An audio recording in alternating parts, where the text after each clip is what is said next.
Story of the Sun.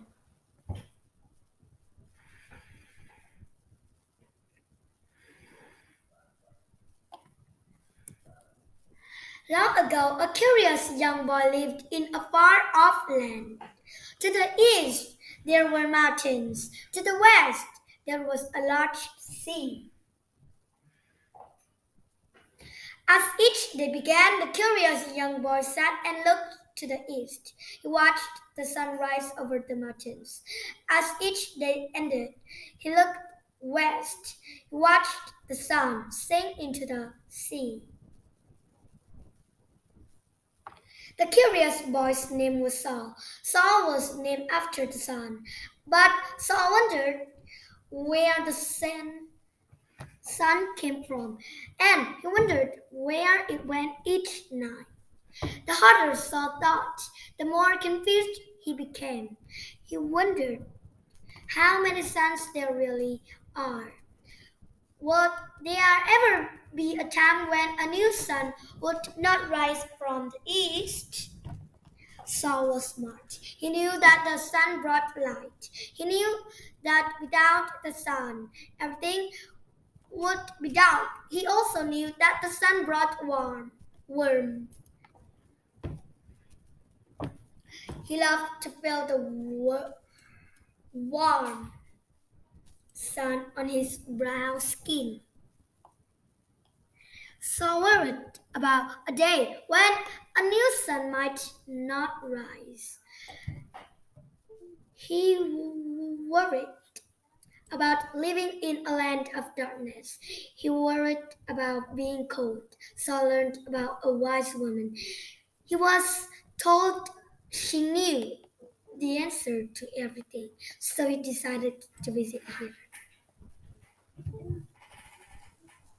The wise woman lived in a village. The village was near the mountains. It was near where the sun rose each morning. One morning, Saul awoke early. He got eggs from his chicken and shared them with neighbors. It was his daily chore. Then he went to the village. The wise woman greeted Saul warmly. Warmly.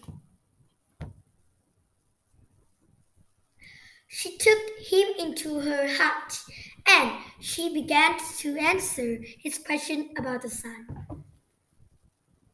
First, she explained where the sun came from. Do you see that large mountain? The one is towering above all other mountains, she asked, pointing east. Saul replied, yes, I do. In fact, I see the sun rise over that mountain each morning. Well, said the wise woman, that is where new suns come from each night.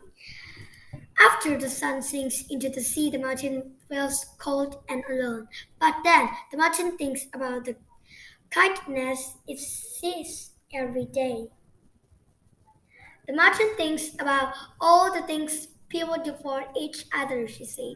And then it feels warm inside. All the warmth builds up. The wise woman kept telling her story. By morning, the warmth is too much. The mountain spits out a giant ball of fire. The ball is spirited out with great force. It shoots up high into the sky. The fireball lights the land below that it travels across the sky. It also hits the land. When the ball of fire reaches its highest point, it begins to drop, she continued. In a few hours, it crashes into the sea. The cold waters of the sea put out the ball of fire. It is very important that the villagers keep caring for each other and showing kindness, she said, as long as we warm the mutton with kindness. It will make a new sun each morning. But if ever we fail to do so there will be no new sun. Then the land will become dark and cold. From that day on, Saul worried no more. He played happily in the trees. He knew there would always be light and heat as long as the villagers took care of one another. And he knew they always would.